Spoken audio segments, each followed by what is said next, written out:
So what's the real difference between a boss you can't stand and a leader you would follow absolutely anywhere? It's a huge question, one that can define entire careers.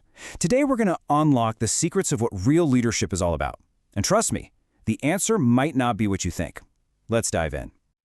Just think about it for a second. Picture the best manager you've ever had. Got it? Okay, now picture the worst one. What was the actual difference between them? What was that one thing that separated the person who really inspired you from the one who, well, just told you what to do? Almost every single time, the answer comes down to one single word. And yeah, you guessed it, that word is leadership. It's that secret ingredient, that special something that turns a bunch of people just working together into a proper, high-performing team. But what does that word even mean? Let's get a really clear definition. Okay, here is a classic take on it. Pay attention to those two words, influencing and willingly. See, a boss can force you to do something, but a leader makes you want to do it. It's about creating this shared drive, this pull towards a common goal. Now look at this next definition. It adds just one more crucial word that changes everything: enthusiastically. Just think about that for a moment. It's not just about getting people on board to do the work, it's about lighting a fire in them, a real passion for it. That is a completely different level of impact. So why does all of this matter so much? Simple. Because great leadership is the engine that drives success. It's what turns a workplace you dread into one you love. It's what makes huge, scary changes feel totally manageable. You see, a true leader isn't just running around putting out fires. They're busy building the fire department for the future. All right, so now that we've got a handle on what leadership is, let's look at how it actually shows up in the real world. We'll start with the most traditional style, one that I'm pretty sure we've all seen before, the authoritarian, or what you might just call the boss style. This one is your classic top-down approach. You can think of an army commander. The leader makes all the decisions, gives the orders, and the team is expected to follow through, no questions asked. It's very direct, it's very clear, and is all about command and control.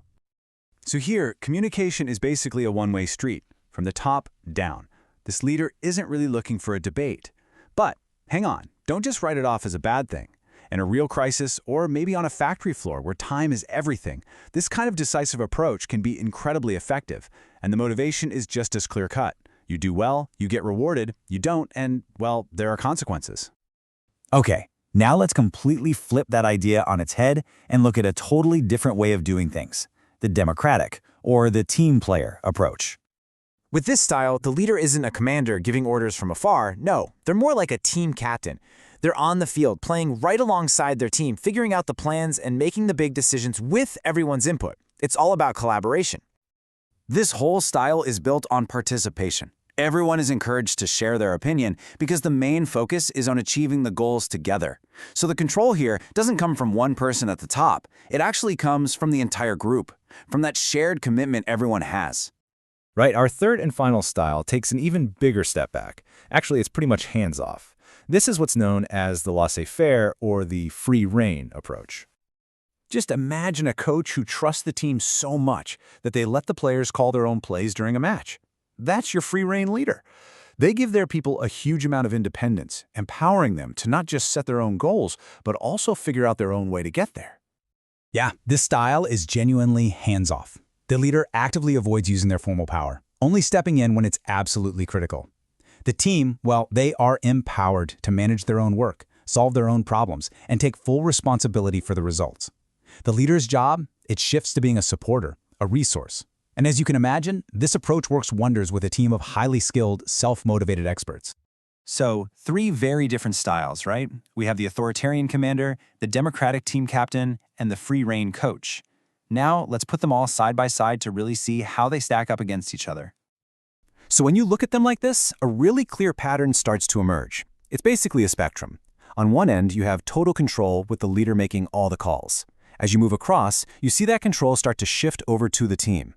The role of an employee literally transforms from just following orders to participating in the process to finally taking on full ownership. It's a journey from control to empowerment. So after seeing all three styles, I'm sure there's a natural question that comes to mind. Which one is the best? And even more importantly, which one are you?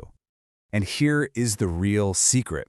The very best leaders aren't just one of these. They're kind of a mix of all three. See, true leadership isn't about picking one style and sticking with it forever. It's about having a full toolkit. It's about knowing when you need to be the commander in a crisis, when to be the team captain on a complex project, and when to be the coach for your star performers. The real key isn't a style, it's adaptability. So I'll leave you with this thought. Stop asking yourself, what kind of leader am I? And maybe start asking a much more powerful question. What kind of leader does my team need me to be right now for this situation?